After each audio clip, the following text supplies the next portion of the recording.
L'ethnocentrisme est avant tout le fait par un peuple, par un groupe social, une classe, une société ou même toute une race, de se considérer comme seul système de référence et de juger ainsi les autres peuples, les autres groupes, les autres classes, les autres sociétés ou les autres races en fonction de ses propres habitudes, de ses propres préférences, bref, en fonction des éléments de sa propre culture.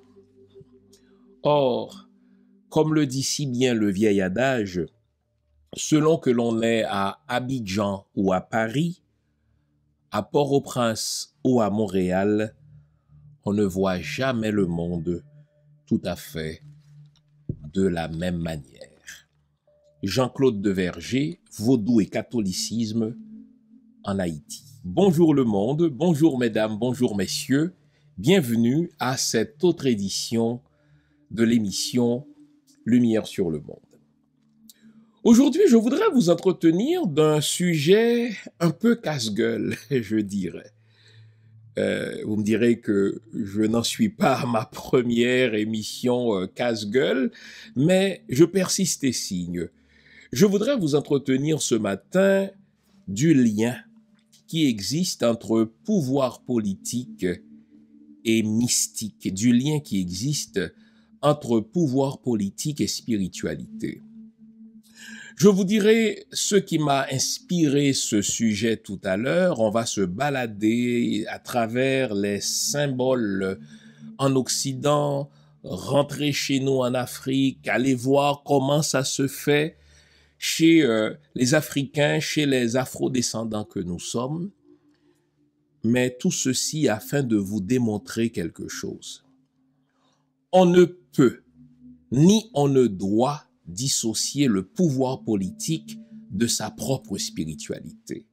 Quand un peuple dissocie la politique de sa mystique, quand un peuple dissocie la politique de sa spiritualité, il est condamné à l'égarement.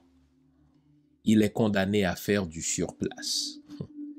Or, s'il faut en croire mon hypothèse, c'est peut-être l'une des causes qui explique les retards socio-économiques des peuples noirs, l'une des causes qui explique les retards socio-économiques des peuples africains et afro-descendants. À ce stade-ci, vous connaissez le rituel. Je vous invite à vous offrir une bonne tasse de thé, une bonne tasse de café, une bonne tasse de chocolat chaud, bref, tout ce qui est de nature à vous garder éveillé. Je vous veux très attentif ce matin, car aujourd'hui encore, nous allons nous dire les vraies affaires. Quel lien existe-t-il entre pouvoir politique et mystique? Quel lien existe-t-il entre pouvoir politique et spiritualité? Allez vous offrir tout ce qui est de nature à vous garder éveillé.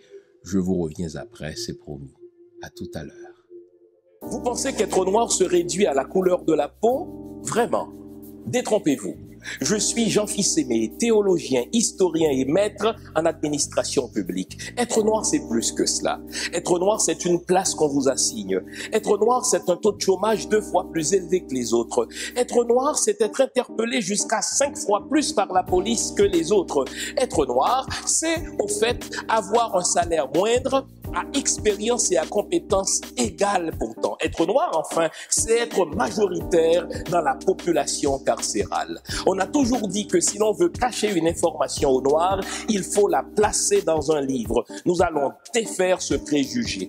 Dans ce livre, je vous montre page après page le mécanisme de la fabrication du noir en Occident.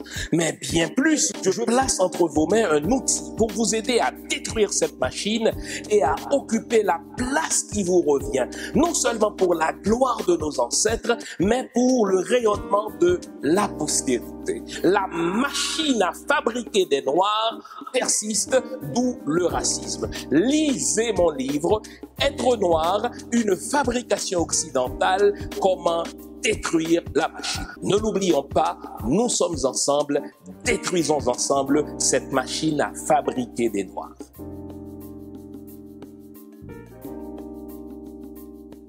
Avant la pause, vous vous souvenez, on s'était promis de parler du lien qui existe entre pouvoir politique d'une part et mystique d'autre part, entre pouvoir public d'une part et spiritualité d'autre part.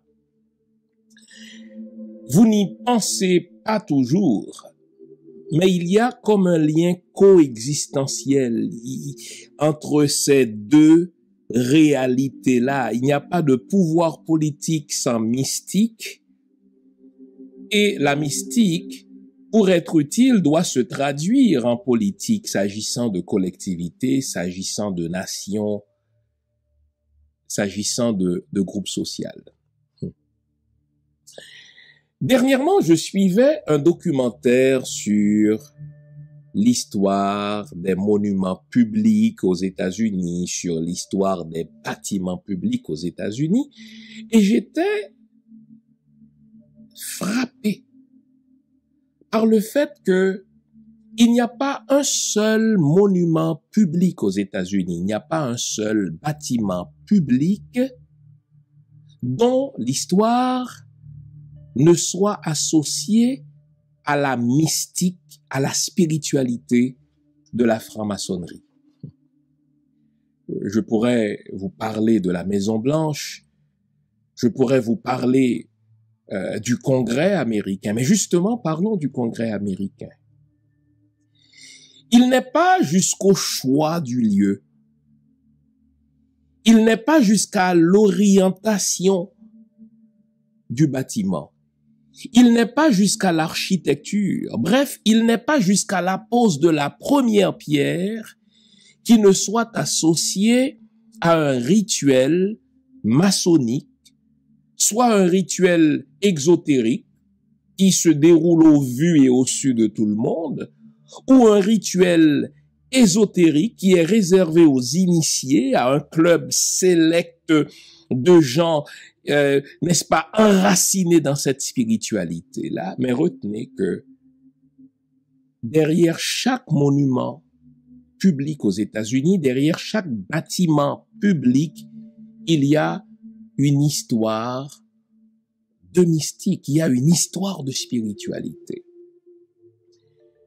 Et ce que j'aime chez les pères fondateurs de la nation américaine, c'est leur capacité à associer politique et mystique sans gêne, c'est leur capacité à associer politique et spiritualité, c'est leur capacité à associer politique et franc-maçonnerie sans s'excuser. Quand les pères fondateurs devaient écrire la Constitution américaine, ils l'ont fait en suivant un rituel de la franc-maçonnerie. Quand ils devaient construire, n'est-ce pas, la Maison-Blanche, ils l'ont fait là encore en suivant des rituels de la franc-maçonnerie. Et quand ils devaient construire le Congrès américain, qui est le siège du pouvoir législatif, même la pose de la première pierre était faite en fonction de rituels franc-maçonniques.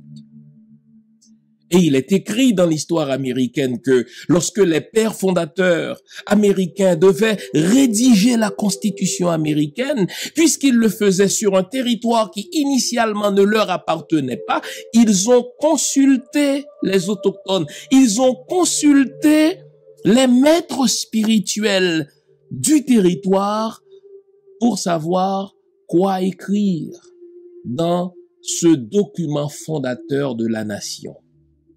Est-ce guère étonnant que plus de 200 ans après la fondation de cette nation, la Constitution américaine, même si elle a été amendée à quelques reprises, mais c'est la même Constitution, Ce n'est guère étonnant que ce soit justement la deuxième plus vieille constitution dans les temps modernes, parce que les pères fondateurs ont compris qu'un pouvoir politique qui dure, c'est un pouvoir qui est associé à la mystique, c'est un pouvoir qui est associé à la spiritualité.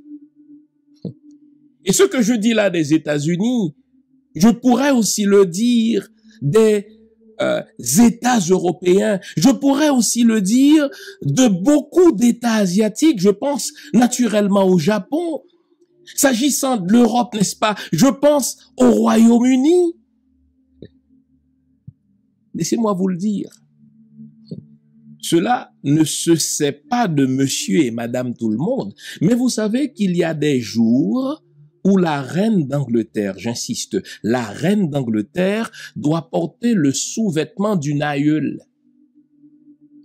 Vous savez qu'il y a de ces châteaux qui sont, enfin de ces châteaux en Angleterre, de ces châteaux en Europe qui sont à ce point hantés qu'il faut justement procéder à des rituels mystiques pour pouvoir calmer les forces qui sont présentes. Pour quelle raison? Les lieux politiques sont des lieux hautement chargés en spiritualité. Les lieux politiques sont des lieux hautement chargés en spiritualité et on n'exerce pas le pouvoir sans s'assurer de le faire en accord avec la mystique de son peuple. On n'exerce pas le pouvoir sans s'assurer de le faire en accord avec la spiritualité de ses ancêtres. Quand on est initié, ce qui est convoqué, c'est à la fois l'aspect symbolique, mais aussi l'invisible. Donc c'est difficile pour moi de vous raconter. Mais par contre, ce que je peux dire, c'est que les initiations dans le vaudou, elles ont toujours un lien avec le fait de se perfectionner soi-même et de travailler avec les éléments de la nature visibles et invisibles.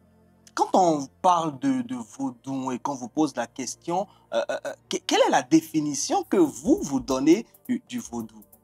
Alors, ma définition, qui est assez personnelle, elle consiste à dire que déjà, pour moi, ça n'est pas une religion. Parce que j'ai cette phrase qui me vient en tête, qui m'a beaucoup marquée, qui était de dire « Le vaudou, je n'y crois pas, mais ça existe. Croire, c'est la relation verticale entre soi et son Dieu, quel qu'il soit. C'est la religion, la croyance, la foi. Et ça existe, c'est cette relation au monde, cette relation en système, à la nature, aux ancêtres et à l'invisible. Donc pour moi, la définition du vaudou, finalement, c'est une vision du monde intégrée. Pour vous aider à vous défaire de tous les mensonges qu'on vous a débités au sujet du vaudou, je vous propose une trilogie fondamentale. Vaudou, je me souviens, et si les lois n'étaient pas les diables, et enfin, Vaudou 101, une spiritualité moderne sans sorcellerie. Ces 3 livres sont disponibles sur mon site web www.jeanfils-aimé.com ou sur amazon.ca.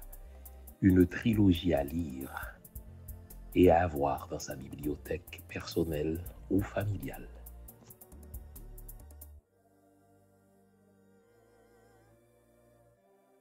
Les Occidentaux ont beau jeu de nous dire, à vous et à moi, simples citoyens, qu'ils sont pour la séparation du pouvoir séculier, du pouvoir religieux. Ils appellent ça la laïcité.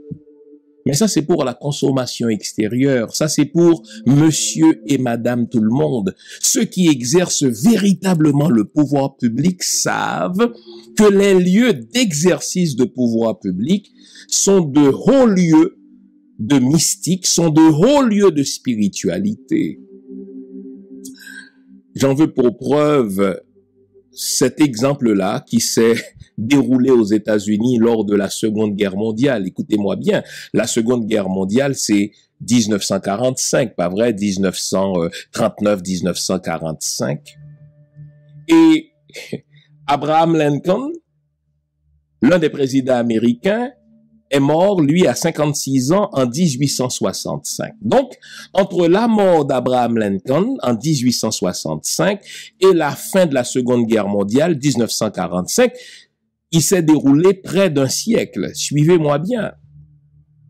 Lors de la Seconde Guerre mondiale, eh bien, les États-Unis d'Amérique ont reçu la visite d'une famille royale de l'Europe. Il y avait entre autres, n'est-ce pas, une première dame qui arrivait de l'Europe et qui était de passage aux États-Unis. Eh bien, elle a été reçue dans la fameuse chambre d'Abraham Lincoln. Et au cours de la nuit, elle a entendu frapper à sa porte là. Mais elle se réveille, elle va ouvrir la porte pensant que c'était quelqu'un, un membre du personnel de la Maison Blanche ou qui sait, peut-être que c'était, n'est-ce pas, son homologue, la première dame, la femme du président en exercice d'alors qui avait besoin d'elle. Non. Qui voyait-elle devant elle? Le président Abraham Lincoln elle-même. Et dans sa surprise, la dame s'est évanouie. À son réveil, elle partageait avec son homologue, la première dame des États-Unis et le président des États-Unis qui la recevait à déjeuner. Eh bien, elle leur disait comment au cours de la nuit, eh bien, quelqu'un est venu frapper à sa porte dans la chambre d'Abraham Lincoln. Et qui était cette personne qui était venue frapper à sa porte? C'était Abraham Lincoln. Et le président des États-Unis et la première dame, plutôt que d'en être étonnés, ils ont dit sur un ton très léger, ah, celui-là, dès qu'il y a une crise au pays, il est très agité. Vous n'êtes pas la première à témoigner du fait de l'avoir vu. Et ce sont des histoires qui ont été documentées. D'autres membres du personnel de la Maison-Blanche ont témoigné de ces choses-là. Je vous ai parlé il y a à peine quelques instants du fait que certains châteaux au Royaume-Uni sont à ce point hantés que pour y entrer, il faut littéralement procéder à des rituels. Sauf que l'occidental va dire une chose pour la consommation extérieure, mais il va pratiquer autre chose parce qu'il sait que le pouvoir politique et la mystique sont fortement associés. Et ça a toujours été ainsi. Ça a toujours été ainsi.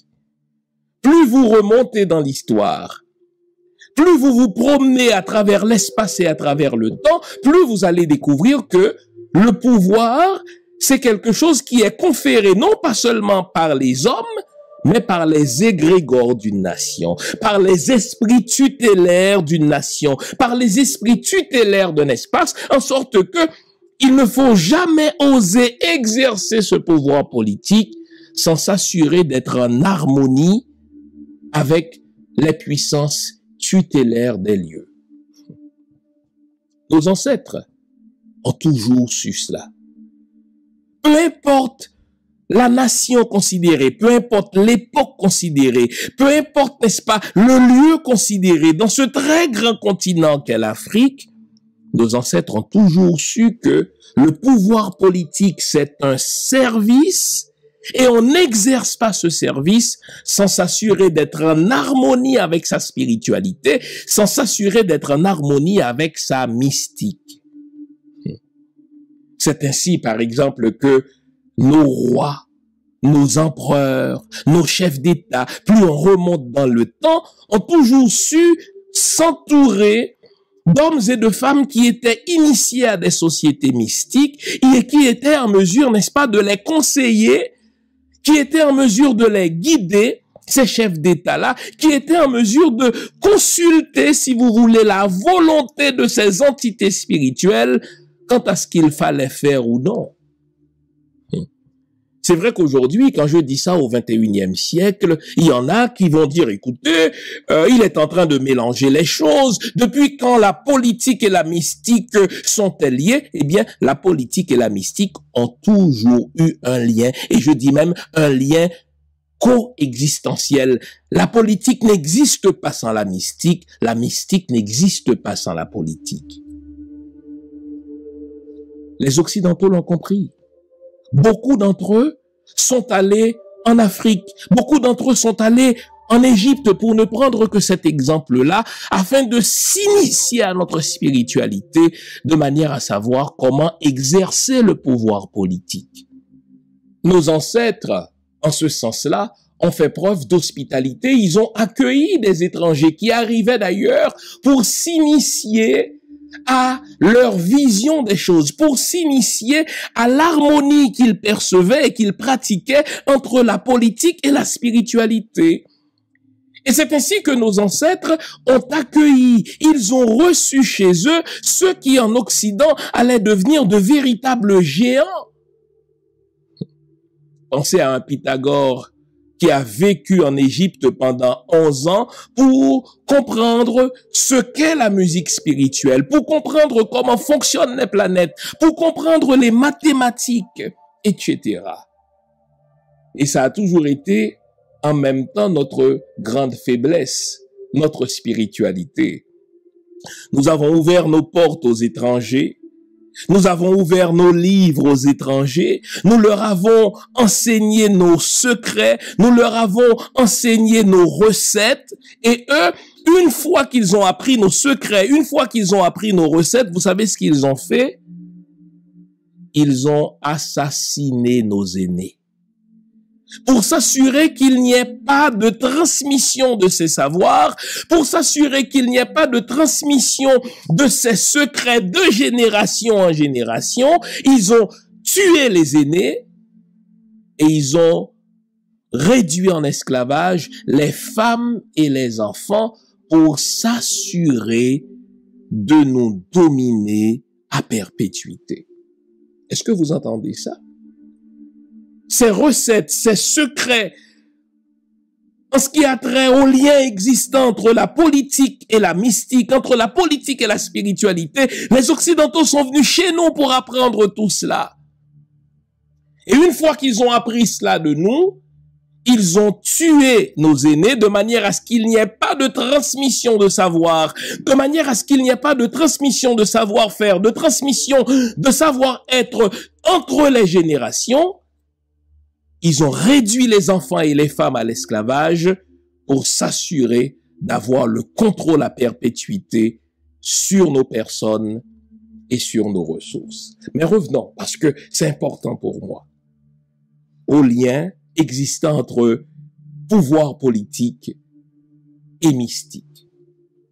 Si vous prenez le temps de lire sur l'histoire de la construction des châteaux, si vous prenez le temps de lire sur l'histoire de la construction des lieux d'exercice de pouvoir politique, si vous prenez le temps de lire sur l'histoire de la construction des monuments publics qui existent en Occident, vous allez voir que même le choix des lieux, l'architecture, l'orientation des bâtiments, le jour de la pose de la première pierre, rien n'a été fait au hasard, rien n'a été laissé au hasard, tout a été associé à la mystique de la franc-maçonnerie s'agissant de l'Occident. C'est intéressant, si vous allez aux États-Unis, qui est la plus vieille république des temps modernes, vous vous rendez par exemple au Capitole, qui est le lieu du pouvoir législatif. Le Capitole où on passe des lois qui font la promotion de la séparation du pouvoir séculier d'avec le pouvoir religieux. C'est ironique parce que si vous vous promenez dans le Capitole, à un moment donné, vous arrivez sous un dôme. Si vous levez les yeux, vous allez voir une fresque qui vous présente des êtres divinisés, des êtres qui sont parvenus à la gloire. Parmi ces êtres-là, on vous présente George Washington, le premier président américain, un humain. N'est-il pas de ceux, justement, qui se sont battus pour séparer le pouvoir public du pouvoir religieux? Et pourtant, on nous montre un George Washington qui est rendu à la famille des dieux, qui fait partie de l'apothéose, c'est-à-dire désormais, il fait partie des dieux. Et directement sous le dôme, il y a un tombeau vide. Vous nous l'avez demandé, nous avons le plaisir de vous apprendre que désormais, nos émissions, toutes nos émissions, sont disponibles avec des sous-titrages en 3 langues, en français, en anglais et en créole. Nous sommes conscients que l'émission Lumière sur le Monde est devenue une véritable plateforme familiale autour de laquelle des parents et des enfants se réunissent pour s'informer de ce qui se fait en Haïti, en Afrique ou ailleurs dans le monde. Pour vous faciliter la vie, nos émissions sont désormais disponibles avec des sous-titrages en 3 langues, français, créole et anglais. Nous progressons avec vous, nous marchons avec vous, de manière à relever nos communautés et nos peuples. Nouveau, toutes nos émissions sont disponibles avec des sous-titrages en français, en anglais et en créole. C'est comme si depuis qu'il est mort, George Washington ne fait plus partie des humains. Il est entré dans la famille des dieux. C'est l'apothéose au sens grec du terme. Désormais, il fait partie de la famille des dieux. Directement sous ce dôme, il y a un tombeau vide. Au fait, George Washington remplit dans l'histoire politique des États-Unis ce que Jésus-Christ remplit comme rôle dans l'imaginaire occidental. N'est-ce pas Jésus-Christ qu'on nous présente comme étant celui qui est ressuscité d'entre les morts et qui désormais règne, n'est-ce pas, auprès de son Père sur les hommes? Eh bien, dans cette fresque qui se trouve dans le dôme du Capitole, ce n'est pas Jésus-Christ qui est ressuscité et qui règne désormais, n'est-ce pas, sur les hommes. C'est George Washington qui est entré dans l'apothéose, qui est entré dans la famille des dieux et qui désormais veille sur sa nation. Nous sommes quand même aux États-Unis d'Amérique. L'une des nations, sinon la nation la plus puissante. Nous sommes aux États-Unis d'Amérique, l'une des nations, sinon la nation la plus avancée en termes de technologie, la plus avancée en termes de modernité, et pourtant, ce sont précisément les mêmes États-Unis d'Amérique qui vont nous enseigner, en tout cas à ceux qui sont prêts à apprendre, que la politique et la mystique sont liées. Et qu'il s'appelle Barack Obama, qu'il s'appelle Donald Trump, qu'il s'appelle Joe Biden, il n'y a personne qui puisse exercer le pouvoir dans un pays comme les États-Unis s'il ne s'ouvre aussi à une certaine mystique, entendons ici la mystique de la franc-maçonnerie, puisque les États-Unis d'Amérique sont fondés sur la mystique franc-maçonnique. Notons quelque chose. Tous ces peuples européens dont je viens de vous parler, je vous parle de la France, je vous parle du Royaume-Uni, je vous parle des Américains qui sont des Britanniques, qui se sont installés, n'est-ce pas, en Amérique du Nord. Je vous parle aussi du Japon, qui est l'un des pays les plus modernes, mais qui assume aussi sa spiritualité tournée vers le passé. Toutes ces nations ont fait leur développement en intégrant la politique à leur mystique, en intégrant la politique à leur spiritualité. Et je vais même vous le dire, pour qu'une nation arrive à contrôler une autre nation, pour qu'une collectivité arrive à contrôler une autre collectivité, l'un des outils que cette nation doit utiliser, c'est de s'assurer d'imposer sa propre spiritualité à l'autre peuple. Aussi longtemps qu'il le fait, aussi longtemps que ce peuple-là est dominé par la spiritualité de l'autre, aussi longtemps que cette nation arrive à imposer sa spiritualité à l'autre nation, eh bien, elle s'assure ainsi de la contrôler. Et je me demande si ce n'est pas l'une des raisons pour lesquelles nous sommes aujourd'hui encore en retard. Nous sommes gênés à l'idée d'exercer le pouvoir politique en associant ce pouvoir politique à notre mystique. Déjà, notre mystique est considérée comme du satanisme. Nous éprouvons un malaise à exercer le pouvoir politique en associant ce pouvoir politique à notre spiritualité. Déjà, on accepte de se faire dire que notre spiritualité, la spiritualité ancestrale, est de la superstition.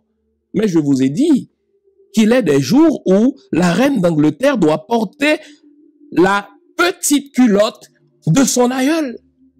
Parce que il y a certains rituels auxquels elle doit participer, il y a certains lieux hautement mystiques qu'elle doit fréquenter, il faut qu'elle porte, n'est-ce pas, les sous-vêtements de son aïeul, qui est peut-être morte depuis une centaine d'années, mais qu'à cela ne tienne. Mais nous pensons pouvoir exercer le pouvoir politique, gérer une nation, gérer des égrégores, sans nous assurer d'être en harmonie avec les entités tutélaires, sans nous assurer d'être en harmonie avec les égrégores de ces lieux. Et le but de cette émission, c'est de nous aider à perdre ces complexes-là. Le but de cette émission, c'est de nous aider à perdre, n'est-ce pas, ces préjugés-là, selon lesquels, eh bien, puisque nous sommes en modernité, eh bien, le pouvoir politique ne se fait plus en tenant compte de la spiritualité des ancêtres, le pouvoir politique ne se fait plus en tenant compte de la mystique des lieux, on peut faire ça comme on veut. Pas du tout. Il y a la science politique, mais il y a aussi la science mystique. Et j'utilise le même mot science dans les deux cas. S'il est vrai que la science politique repose sur un certain nombre de savoirs, d'où le mot science politique, eh bien, la mystique est aussi une science car elle repose, elle aussi, sur un certain nombre de savoirs. Seuls les profanes, seuls les non-initiés, seuls les naïfs oseraient rire d'une telle affirmation. Ceux qui sont dans la pratique des choses savent qu'il n'est pas jusqu'à un Hitler qui ne consultait des médiums. Ceux-là qui s'informent savent que même un Brian Mulroney, Brian Mulroney c'était un premier ministre du Canada dans les années 90, même un Brian Mulroney, avant de prendre certaines décisions, consultait des astrologues. Alors nous, qui sommes le premier peuple de la terre, nous qui avons une spiritualité beaucoup plus longuement établie que les autres, nous abandonnons notre mystique, nous abandonnons notre spiritualité sous prétexte que nous sommes rendus dans les temps modernes, on ne peut plus exercer le pouvoir en tenant compte de sa mystique, en tenant compte de sa spiritualité. C'est là qu'on se fait avoir. Il y a deux dangers à éviter, les amis. Le premier danger, c'est d'exercer le pouvoir politique en associant ce pouvoir politique à la spiritualité ou à la mystique de l'autre. Et on va parler de la dangerosité de la spiritualité des autres. Et le deuxième danger qu'il faut éviter, c'est d'exercer le pouvoir politique sans l'ancrer, ce pouvoir politique, dans sa propre spiritualité, dans sa propre mystique. Regardons le premier danger. Nouveau, bonne nouvelle, toutes les émissions Lumière sur le Monde se trouvent désormais en mode podcast. Cela veut dire que vous pouvez continuer à vaquer à vos occupations tandis que vous nous écoutez, où que vous soyez, dans votre voiture, à l'épicerie, au travail, en faisant vos courses ou à la maison. Toutes les émissions Lumière sur le Monde en français et en créole sont en mode podcast. Vous les trouverez sur Apple Podcast, Spotify, Podcast Index, Google Podcast, Amazon Music, Stitcher et les autres. Nous sommes partout en mode podcast. Il n'en tient qu'à vous. Nouveau, bonne nouvelle, Lumière sur le Monde est en podcast.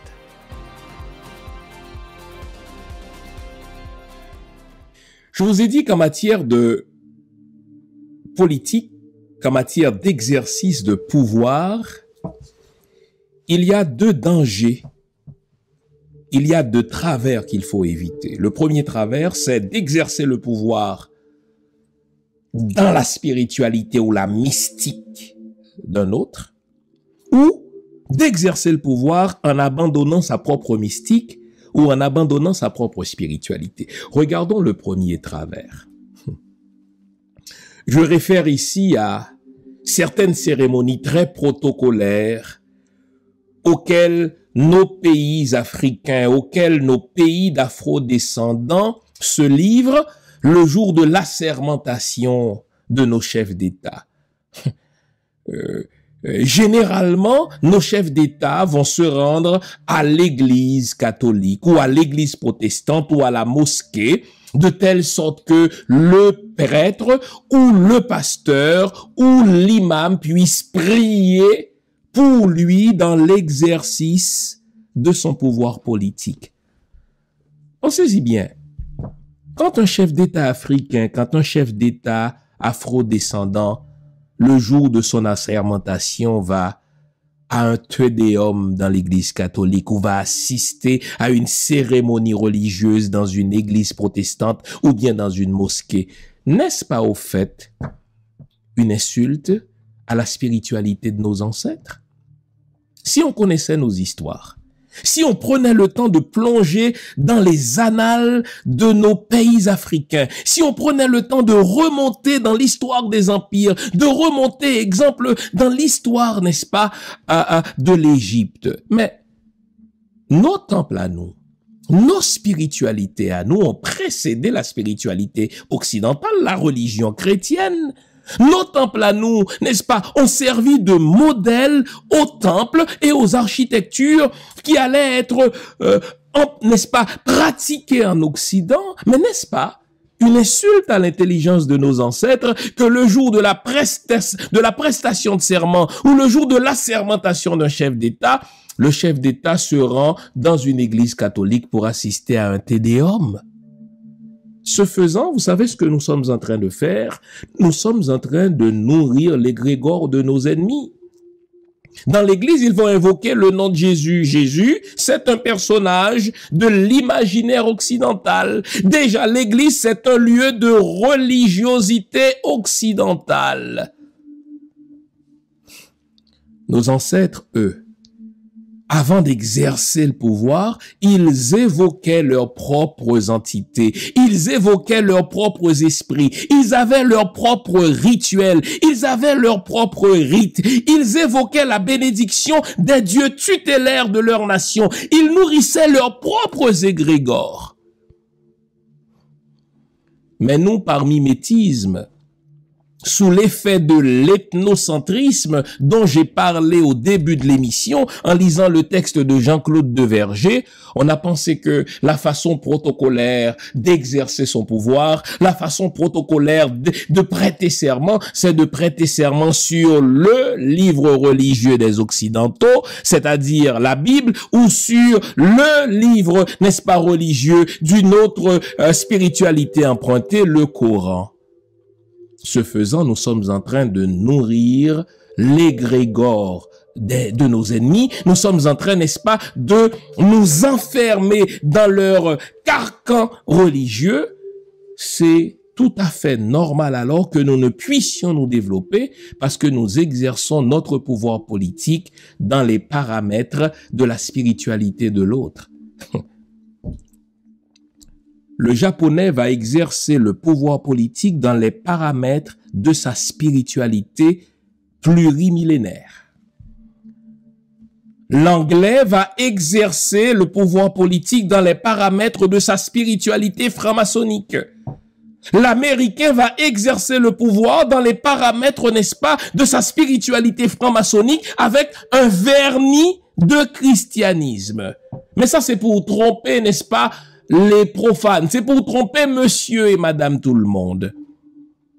Mais nous commettons la pire bêtise lorsque nous prêtons serment, lorsque nous assermentons nos chefs d'État dans les lieux spirituels de nos ennemis d'hier. Ce faisant, nous sommes en train d'affaiblir nos égrégores et de nourrir les égrégores de nos ennemis.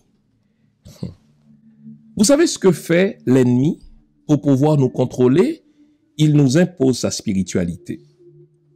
Je vais développer cela tout à l'heure. Ça, c'est le premier danger qu'il faut éviter. Mais le deuxième danger qu'il faut éviter, j'en parlais, c'est d'oser exercer le pouvoir politique en abandonnant sa spiritualité à soi, en abandonnant sa mystique à soi. Regardez, Si vous prenez le temps de lire l'histoire de la décolonisation des peuples africains, vous allez voir que nos ancêtres qui se sont battus pour parvenir à cette décolonisation, nos ancêtres qui ont payé de leurs larmes, qui ont payé de leur sang le prix de cette décolonisation, ils ne l'ont pas fait en se rendant aux églises occidentales. Ils ne l'ont pas fait en demandant à des prêtres catholiques ou à des pasteurs protestants de prier pour eux. Ils l'ont fait en s'initiant à des sociétés secrètes, à des sociétés mystiques africaines. Ils l'ont fait en pratiquant leur rituel dans ce qu'on appelle le grand bois et en évoquant leur spiritualité, en évoquant les entités ancestrales, en demandant à leurs ancêtres de venir les aider. Ils ont réussi ce qu'on ne les croyait pas capables de faire, la décolonisation. Mais l'ennemi veillait au grain. Sitôt la décolonisation accomplie, l'ennemi revient en nous imposant sa spiritualité, en nous imposant sa religion, sous le beau vocable de l'éducation ou de la coopération. Vous savez quoi, à mon âge? Précisément parce que je suis un enfant du tiers-monde, précisément parce que je suis un afro-descendant, dès que j'entends le mot coopération nord-sud, je tire mon revolver. Parce que je dis, ils sont en train de nous fourrer, ils sont en train de nous tromper, ils sont en train de nous baiser avec un beau mot, le mot coopération. Il n'y a pas de coopération nord-sud, il n'y a que de l'exploitation nord-sud. La véritable coopération, c'est lorsque des peuples noirs, lorsque des peuples du sud se mettent ensemble parce qu'ils ont les mêmes problématiques et qu'ils s'associent pour se développer. Alors ne commettons pas, ou plutôt ne commettons plus cette erreur d'exercer le pouvoir politique dans les paramètres de la spiritualité de nos ennemis. Le deuxième danger à éviter, je l'ai dit, c'est d'exercer le pouvoir politique en abandonnant sa propre spiritualité. Je vous ai parlé de ces rituels ancestraux auxquels les héros de la décolonisation ont dû se prêter pour réaliser cet exploit qu'on appelle la décolonisation, c'est-à-dire chasser le maître européen, chasser le maître occidental de nos territoires. Mais que nous arrive-t-il aujourd'hui? En Haïti, nos ancêtres ont évoqué les esprits tutélaires. Nos ancêtres ont évoqué les entités africaines pour chasser du territoire de Saint-Domingue l'armée la plus puissante, la plus sauvage, la plus barbare, l'armée de Napoléon, l'armée de Leclerc, l'armée de Rochambeau. Ils l'ont fait parce qu'ils se sont réunis en un endroit mystique qu'on appelle Bois Caïman. Et là, ils ont évoqué les entités, ils ont évoqué les ancêtres et leur ont demandé, n'est-ce pas, de venir à leur rescousse pour réaliser cet exploit. Mais les héritiers de ces ancêtres, insatisfaits de cet exploit, ont voulu ressembler aux Occidentaux. L'indépendance sitôt conquise, ils vont assassiner le père de la nation, Jean-Jacques Dessalines, et dès que le père de la nation a été assassiné, avec les pétions, avec les boyers, on a sombré dans le mimétisme occidental, alors on a ouvert nos frontières. On a ouvert, n'est-ce pas, le cerveau de nos jeunes et on a invité nos ennemis d'hier. On a invité l'Église catholique. On a invité les Français, les Bretons à venir faire l'éducation de nos jeunes, à venir nous parler de spiritualité et de religion. Résultat, plus de 200 ans après notre indépendance, nous sommes l'un des peuples les plus appauvris. Et moi, je plaide que le sous-développement n'est pas d'abord une affaire économique. Le sous-développement est d'abord une affaire d'identité. Et quand on dit identité, on parle de spiritualité. Quand on dit identité, on parle de mystique. Est-ce qu'on va assumer notre spiritualité? Est-ce qu'on va assumer notre mystique et commencer à exercer le pouvoir dans les paramètres de notre propre spiritualité? Je trouve que c'est une grosse bêtise pour un chef d'État africain, une grosse bêtise pour un chef d'État afro-descendant de prêter serment ou d'être assermenté dans une église. L'Église, c'est le bras idéologique de l'Occident dans l'esclavage. L'Église, c'est le bras idéologique de l'Occident dans la colonisation. L'Église, c'est le bras idéologique de l'Occident dans le capitalisme. Donc, il n'est pas normal pour nous, Africains et Afro-descendants, d'être assermentés en tant que politiciens, en tant que hommes et femmes exerçant le pouvoir politique. Il n'est pas normal de prêter serment dans ces hauts lieux de l'Occident. Nous devons revenir à nos symboles à nous. Nous devons le faire sans gêne. Nous devons le faire sans complexe, comme les George Washington, comme les Thomas Jefferson n'ont éprouvé aucun préjugé à exercer leur pouvoir dans les paramètres de la spiritualité franc-maçonnique. C'est leur spiritualité à eux. Mais nous avons notre spiritualité à nous. Pourquoi l'abandonner au profit du christianisme? Pourquoi l'abandonner au profit de l'islam? Aussi longtemps que nous allons exercer le pouvoir politique dans les paramètres de cette spiritualité-là, nous serons condamnés à faire du surplace, nous serons condamnés à l'égarement, car il y a un lien entre pouvoir politique et mystique, il y a un lien entre pouvoir politique et spiritualité.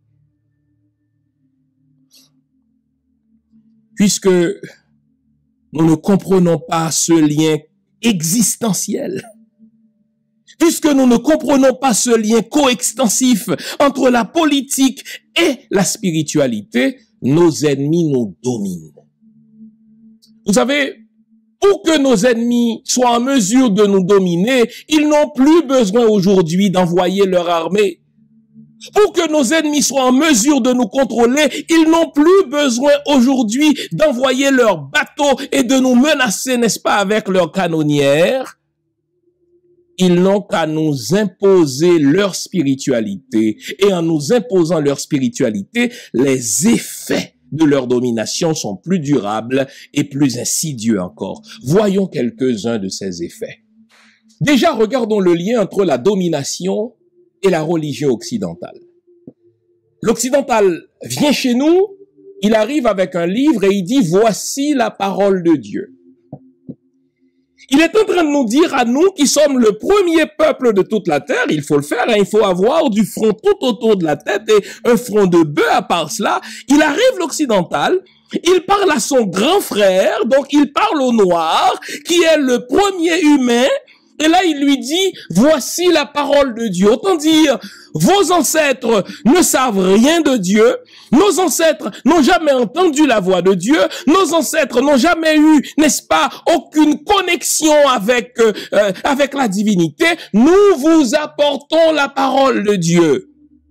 OK. Et quand j'ouvre ce livre-là, dans l'un des premiers livres, n'est-ce pas, de l'Ancien Testament, donc la Torah des Juifs, en tout cas, dans la Bible des Occidentaux, on nous dit qu'au début, il y a eu un déluge et Noé, n'est-ce pas, s'était fâché parce que l'un de ses enfants a vu sa nudité et dans sa colère, eh bien, Noé a décidé de maudire l'un de ses enfants, eh bien, et les descendants de ses enfants, donc les enfants de Cam, et le mot Cam signifie noir, sont maudits et ils sont condamnés à être les esclaves de leurs frères.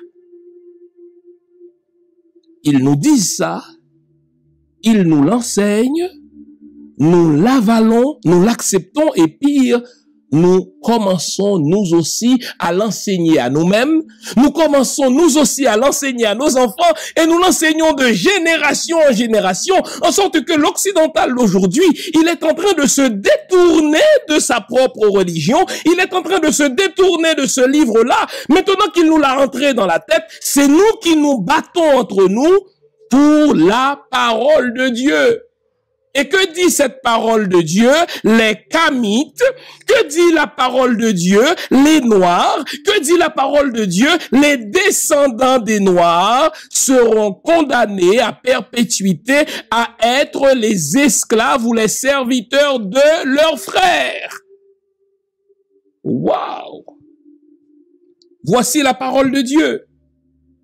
Dieu donne son nom. Et comment Dieu s'appelle? Il s'appelle Dieu d'Abraham, il s'appelle Dieu de Jacob, il s'appelle Dieu d'Isaac. Mais qui sont-ils, Abraham, Jacob, Isaac, les ancêtres des Juifs? Mais qu'est-ce que j'ai à foutre avec ça? Vous vous demandez où trouver mes livres? Simple, sur mon site, prioritairement, www.jeanfils-aimé.com. Vous avez accès à tout ce que j'ai écrit. Où que vous vous trouviez dans le monde, nous livrons partout où c'est possible. Vous pouvez aussi avoir accès à mes livres par Amazon.ca. C'est un excellent cadeau à se faire ou à faire aux autres. Servez-vous-en. Pourquoi Dieu ne porte-t-il pas le nom de l'un de mes ancêtres? Et là, c'est rendu que nous, les Africains, nous, les Afro-descendants, lorsque nous prions Dieu, nous nous adressons à lui comme le Dieu d'Israël. Est-ce étonnant qu'Israël domine le monde? À chaque fois que nous évoquons Dieu en termes de Dieu d'Israël, nous sommes en train de nourrir l'égrégore d'Israël et d'insulter nos ancêtres. Voici la parole de Dieu. Et qu'est-ce qu'on trouve dans cette parole de Dieu? Eh bien, l'apôtre Paul qui dit que personne ne change sa situation au moment où il a accepté le Christ. S'il a accepté le Christ en étant esclave, qu'il reste esclave, car ce n'est pas ce qui est important. S'il a accepté le Christ en étant propriétaire d'esclaves, qu'il reste propriétaire d'esclaves, ce n'est pas ce qui est important, car ce qui est important, c'est d'être libre spirituellement. Mon œil, si Saint Paul avait été un esclave, il n'aurait jamais dit cela. Voici la parole de Dieu. Et qu'est-ce qu'on trouve dans cette parole de Dieu? Dieu avait 2 enfants. Il en aimait un, Jacob, et il en détestait l'autre, Ésaü. Mais quel est ce père pervers qu'est ce Dieu-là? Moi, j'ai 4 filles, vous avez des enfants. Quel type de parents seriez-vous si vous regardiez vos 2 enfants, ou si moi je regardais mes 4 filles et que je leur dise, j'aime 3 d'entre vous, mais la 4e, je ne vous aime pas. Bon Dieu! Eh bien, sur le champ, l'État, s'il est responsable, il m'aurait enlevé mon enfant. Cette Bible qui est la parole de Dieu enseigne cela. Dieu a eu 2 enfants, Jacob qui est l'ancêtre des Juifs et Ésaü qui est l'ancêtre des Arabes. Et Dieu a dit, je déteste Ésaü, donc l'ancêtre des Arabes, et j'aime Jacob, l'enseigne des Juifs. Donc au nom de cela, les Juifs écrasent les Palestiniens parce que Dieu lui-même, selon leur Bible, déteste. Bon Dieu, voici la parole de Dieu. Que dit cette parole de Dieu? Dieu décide de donner un territoire à Israël. Alors, mais puisque Dieu, il est tout puissant, pourquoi ne crée-t-il pas un pays ex nihilo pour le peuple juif? Non. Il dit à Moïse, je vais vous accorder une terre promise où coule le lait et le miel, une terre d'abondance. Fine. Moi, en lisant ce livre-là, je m'attends à ce que Dieu donne au peuple, n'est-ce pas, choisi, un pays inhabité. Mais ce n'est pas ce que Dieu fait. Dieu dit, le pays que je vais vous donner, il est déjà habité, mais c'est pas grave. Je vous autorise à passer au fil de l'épée, donc à tuer tous les habitants, pour prendre leur territoire et ceux qui restent à les réduire en esclavage. Ne voyez-vous pas que c'est précisément ce que font les nations occidentales, les nations chrétiennes, au nom de leur Bible? Ils entrent sur le territoire des autres, eh bien, ils les réduisent en esclavage, ceux qui résistent, ils les tuent, et le dimanche matin, ils sont à l'église en train de bénir le nom du Seigneur, en train de dire, n'est-ce pas, oh que je suis heureux, n'est-ce pas, j'étais autrefois un salaud, mais aujourd'hui je suis sauvé. Et nous acceptons cela comme si de rien n'était. Chaque page dans la Bible est une insulte pour les Africains et les Afro-descendants. Sauf que notre cerveau est à ce point perverti parce que nous avons subi ce qu'on appelle la subversion des esprits de la part de nos maîtres, les Occidentaux, que nous ne nous apercevons pas du premier coup que chaque page dans cette Bible est une insulte pour les peuples noirs, pour les peuples d'Afro-descendants. Vous lisez le Cantique des Cantiques. Qu'est-ce que ce texte dit dans la Bible? Je suis noire, mais je suis belle. Mais pourquoi y a-t-il une advertence entre être belle et être noire? Pour moi, être noir, c'est être toujours belle. Être noir, c'est être toujours beau. Et je le pense vraiment. Mais cette Bible qui n'est pas écrite pour des Noirs, qui est écrite justement pour maintenir les Noirs dans la suggestion, pour les maintenir dans un état d'infériorité, ose nous dire, je suis noire, mais je suis belle. Comme pour dire, écoutez, je suis une exception en étant noire, parce que malgré le fait que je suis noire, je suis belle. Nous avons connu l'esclavage pendant plusieurs siècles. Mais savez-vous que ni la Bible des Occidentaux, ni le Coran des Arabes ne condamnent l'esclavage? La seule précaution que la Bible, qui est la parole de Dieu, demande aux Juifs de respecter, c'est de ne pas réduire en esclavage un autre Juif. Mais le Juif peut se permettre de réduire en esclavage tout autre peuple au nom de sa parole de Dieu. Le Coran fait la même autorisation. Un musulman n'a pas le droit de réduire en esclavage un autre musulman, mais il peut réduire en esclavage toute autre personne. Et quels sont les peuples, justement, qui ont le plus longtemps subi l'esclavage? Nous, les Noirs. Donc, chaque page dans cette Bible, chaque page dans ce Coran est une insulte à la spiritualité de nos ancêtres. Voici la parole de Dieu. Qu'y a-t-il dans cette parole de Dieu? Dieu a un peuple élu. Ça, c'est le racisme, les amis. C'est le racisme. Au nom du fait que les Juifs sont un peuple élu, eh bien, ils sont en train de voler le territoire des Palestiniens qui n'en ont déjà même pas assez parce que Dieu leur donne la permission. Et vous notez que quand le peuple juif fait ça, les nations occidentales ne peuvent pas condamner parce que elles ont fait la même chose. La richesse des occidentaux chrétiens repose sur le vol et le pillage des peuples non chrétiens. Et ils sont à l'aise avec ça parce que dans leur parole de Dieu qu'ils se sont donnée, cela est permis. Mais cette parole de Dieu qui est écrite par eux et pour eux, il nous l'impose à nous pour nous inférioriser et nous acceptons cette infériorisation. Et aujourd'hui, nous recherchons notre spiritualité dans la Bible. En ma qualité de théologien, à chaque fois que quelqu'un me cite la Bible en référence comme parole de Dieu et que c'est un frère africain ou un frère afro-descendant qui me fait ça, j'ai envie de lui dire, mais qu'est-ce que t'as à foutre dans la Bible? Je peux considérer la Bible comme une référence historique, puisque c'est un livre qui remonte au 6e siècle avant Jésus-Christ, c'est quand même une certaine référence. Mais je ne lis pas la Bible pour y chercher la parole de Dieu. La Bible a toujours été associée historiquement à un instrument d'infériorisation des peuples noirs. Voilà pourquoi quand l'Occident se présente chez les autres peuples, quand l'occidental se présente chez les autres peuples, il arrive toujours avec cette Bible en disant « Voici la parole de Dieu ». C'est un outil de domination. Que fait notre ennemi? Non seulement il nous impose un livre comme étant la parole de Dieu, mais il nous impose une certaine conception de Dieu. Quelle arrogance! Encore une fois, nos ancêtres sont le premier peuple. Donc, s'il y a eu contact entre Dieu et les hommes, s'il y a eu contact entre les entités spirituelles et les humains, je crois qu'il y en avait, eh bien, c'est à nous de dire, mais voici qui est Dieu. C'est à nous de dire, mais voici qui sont ces entités spirituelles. Les Occidentaux sont arrivés chez nous, ils ont assassiné nos aînés, ceux qui étaient les transmetteurs des valeurs spirituelles.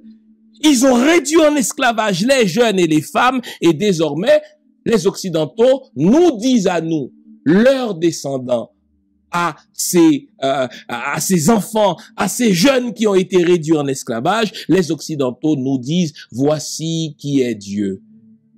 Lisez votre Bible et vous allez voir quelle image de Dieu vous aviez. Un Dieu qui est toujours en colère, un Dieu qui est toujours fâché, un Dieu rancunier, un Dieu qui est à ce point rancunier que pour pardonner à ses enfants, les humains, il est obligé de tuer son fils aîné. Mais c'est quoi cette connerie, les amis? Pensez-y un instant. Prenez le temps de réfléchir, de raisonner, là.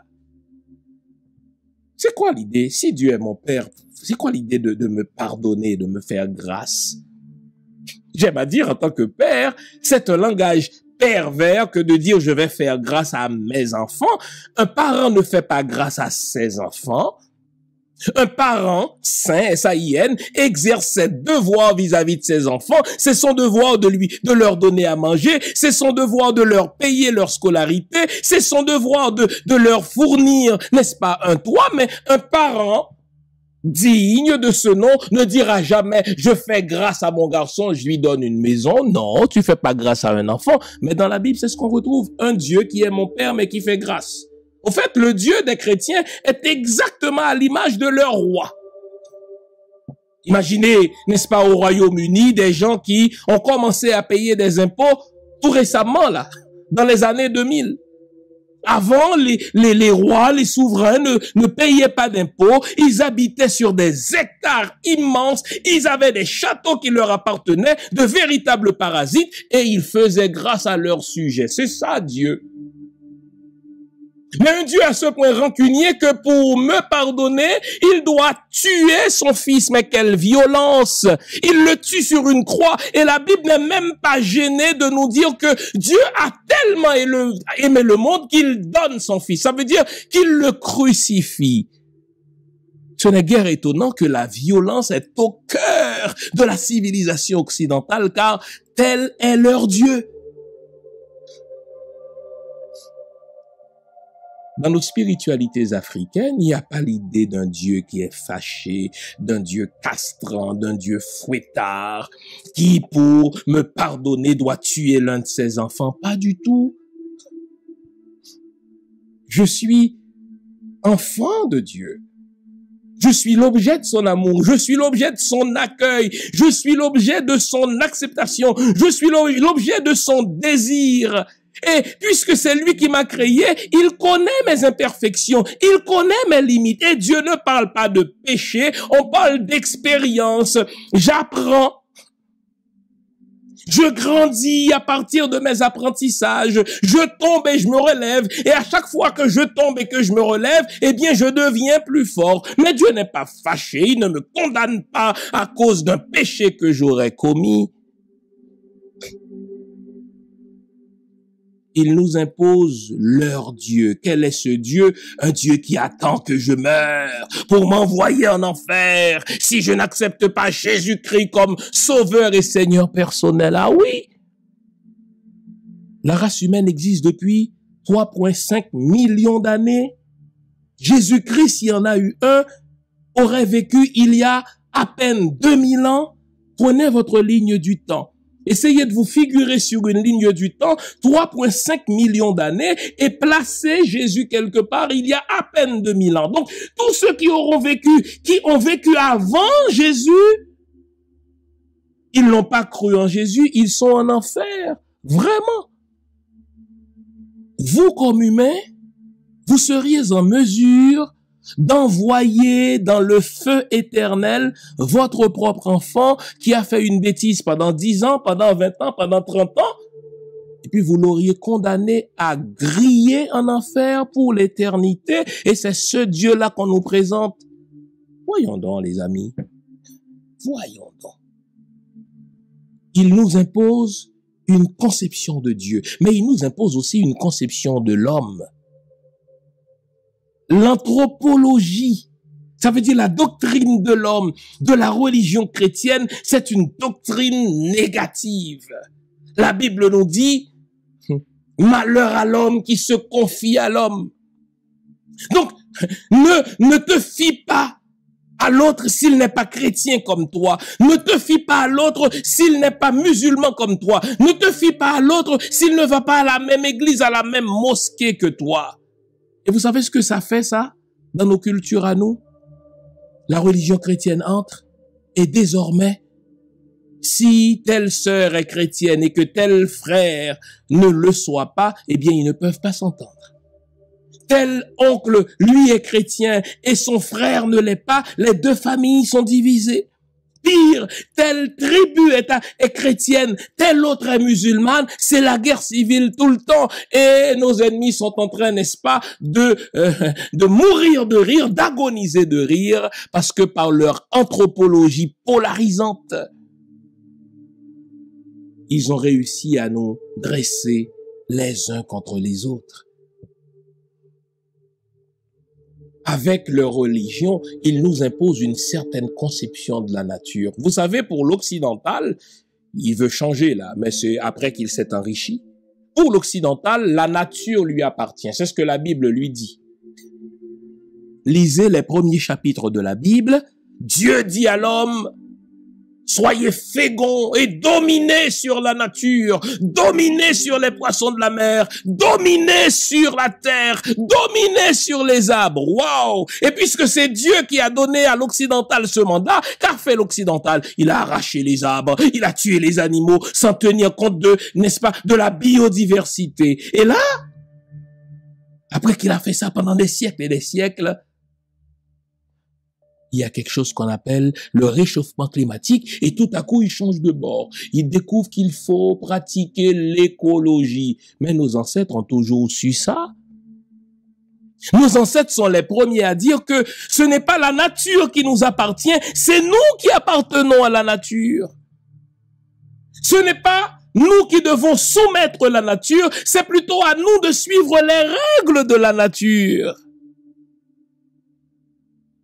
Nos ancêtres ne vont même pas tuer une chèvre ou tuer une vache sans s'assurer d'avoir l'accord de l'esprit des vaches, sans s'assurer d'avoir l'accord de l'esprit des chèvres. Nos ancêtres ne vont même pas couper un arbre sans s'assurer que l'esprit de la forêt ne leur donne la bénédiction pour le faire. Quand nos ancêtres faisaient ça, les Occidentaux les traitaient de superstitieux. Quand nos ancêtres faisaient ça, les Occidentaux taxaient leur pratique de satanisme.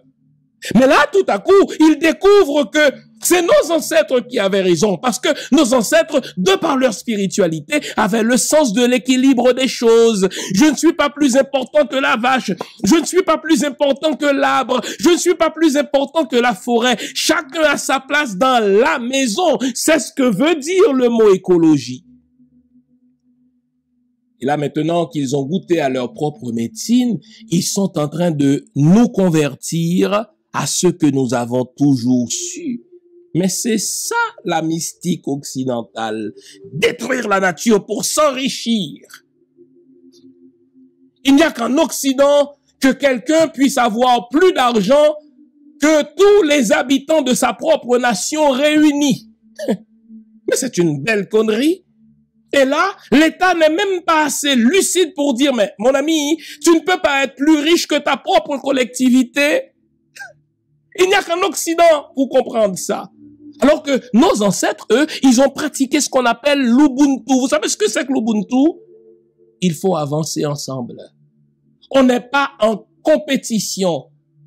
Nous sommes complémentaires. Nous devons avancer ensemble. Ils nous ont imposé l'idée d'un salut personnel. Le salut est personnel. Jésus va venir chercher le mari et laisser la femme. Jésus va venir chercher la femme et laisser le mari. Jésus va venir chercher l'enfant et laisser les parents. Et chacun se bat pour son propre salut. Alors que dans la spiritualité africaine, le salut au sens de bien-être, il est collectif. On doit avancer ensemble. C'est tout ça qu'on retrouve dans la religion occidentale. Et c'est cette religion que l'occidental nous impose.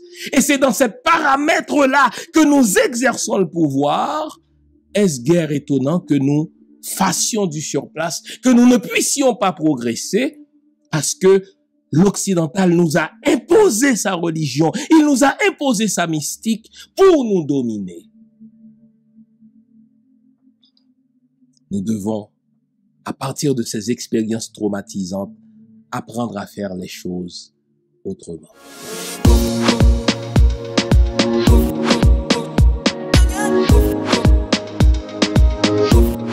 Nous devons, disais-je, exercer le pouvoir autrement. Regardez, même l'idée d'un Satan tel que l'Occident nous l'impose a un impact sur notre manière de faire la politique. Qu'est-ce que Satan? Satan, c'est l'opposé de Dieu.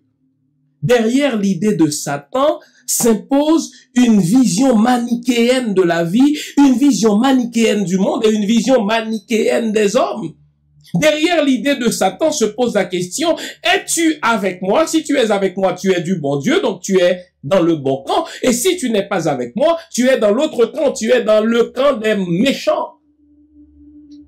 Quand George Bush devait partir en guerre contre Saddam Hussein, qui ne lui a rien fait, George Bush fils, je disais, il a dit, ceux qui ne sont pas avec nous seront contre nous.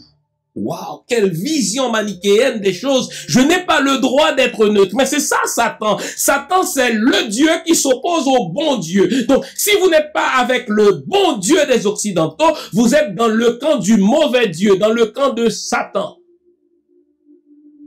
Même l'idée de la prière occidentale, elle est perverse. L'idée de demander tout à Dieu comme si on était plus responsable. Nous devons faire les choses autrement. Et je vais y aller avec un exemple concret que je connais bien. Je suis haïtien, je suis un vaudouologue, j'ai étudié le vaudou. Je dis, l'exercice du pouvoir politique en Haïti doit se faire à l'intérieur des paramètres de la spiritualité vaudou, point barre.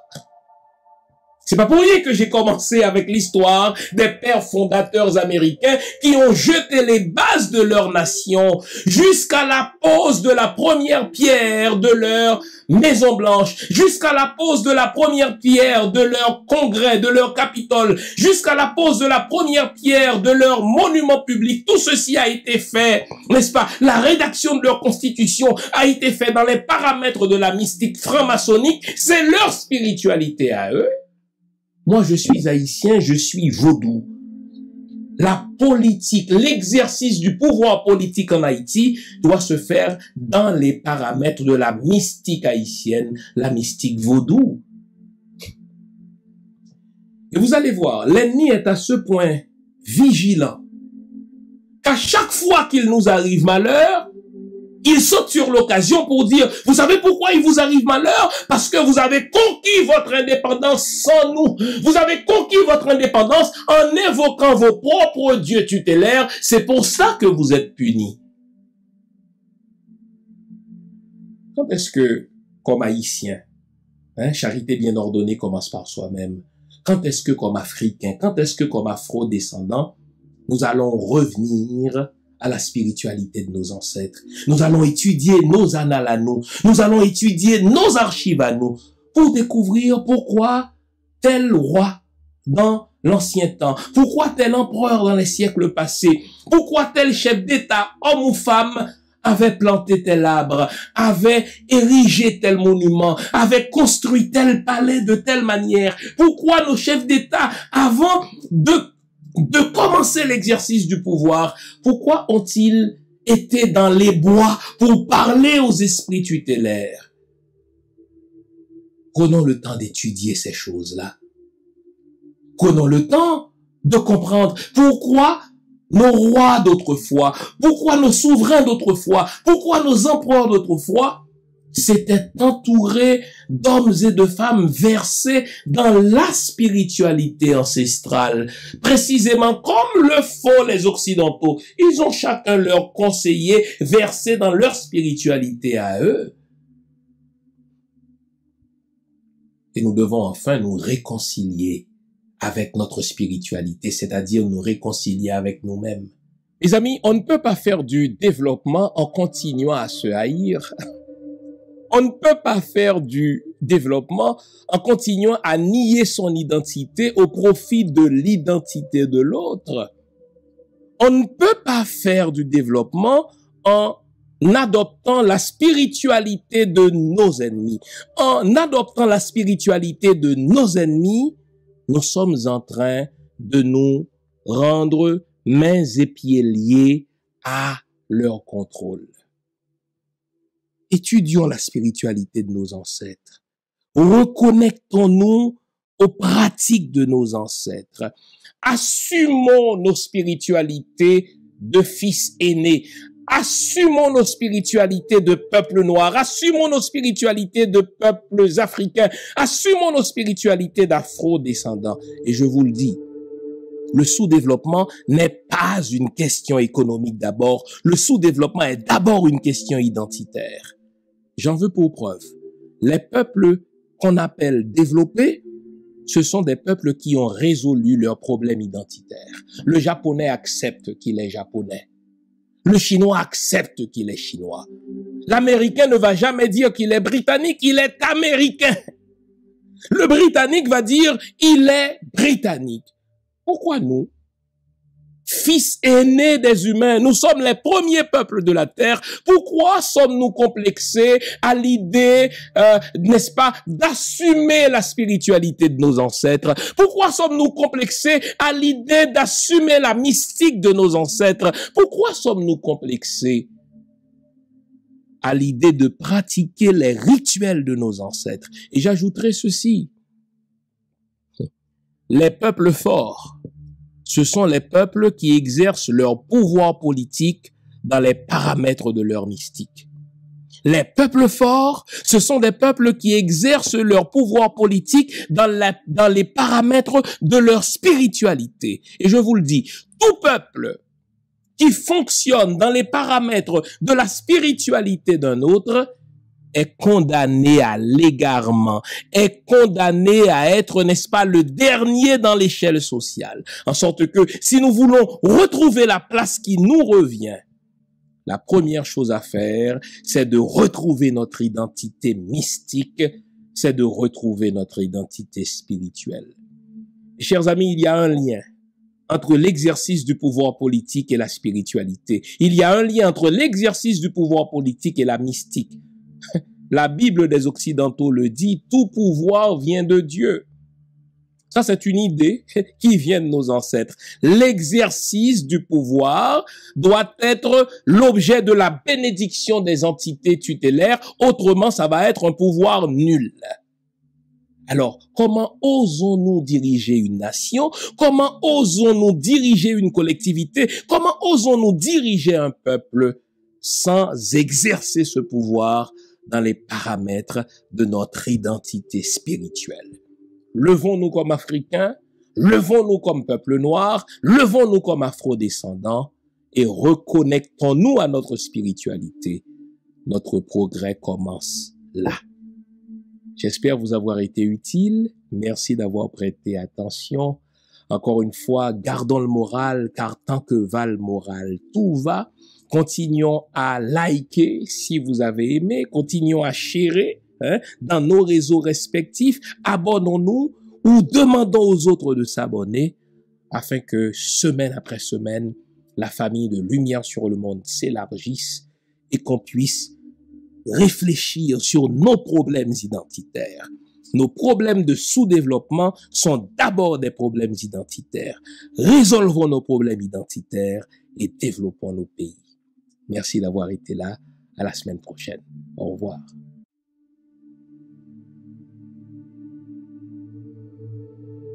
Je voudrais vous inviter à vous abonner à cette page et à recruter d'autres gens qui vont s'abonner. Pour quelle raison? Parce que c'est une chaîne qui est consacrée à la dézombification du peuple noir. Vous savez, en ma qualité de théologien, d'historien et d'expert en management public, je décide de mettre toute mon énergie et toute l'équipe qui travaille avec moi décide aussi de mettre toute son énergie à la dézombification du peuple noir. L'émission s'appelle Lumière sur le monde. Eh bien, cette lumière, ce n'est pas moi. Cette lumière, c'est le travail que nous faisons ensemble. Lorsque tout à coup, on réalise qu'on nous a roulé dans la farine, on réalise qu'on nous a trompés pendant, n'est-ce pas, des siècles, et que tout à coup, nous prenons conscience de nos ressources, nous prenons conscience de notre identité, et ayant pris conscience de tout cela, nous prenons la décision de partager ce que nous sommes, ce que nous comprenons avec les autres. Donc, nous avons besoin d'avoir une masse critique d'hommes et de femmes noirs réveillés qui vont changer, n'est-ce pas, leur pays respectif pour la gloire de nos ancêtres. Nos ancêtres méritent cela. Ils se sont sacrifiés pour nous et c'est à nous aujourd'hui de prendre le relais. Comment on le fait? On le fait en se dézombifiant et en dézombifiant les autres. Je vous invite donc à liker ce qui se fait sur cette chaîne, à le sharer, à le partager avec les autres, à vous abonner et si vous l'avez fait déjà, à recruter d'autres qui vont s'abonner. On est ensemble, on garde le moral car tant que va le moral, tout va.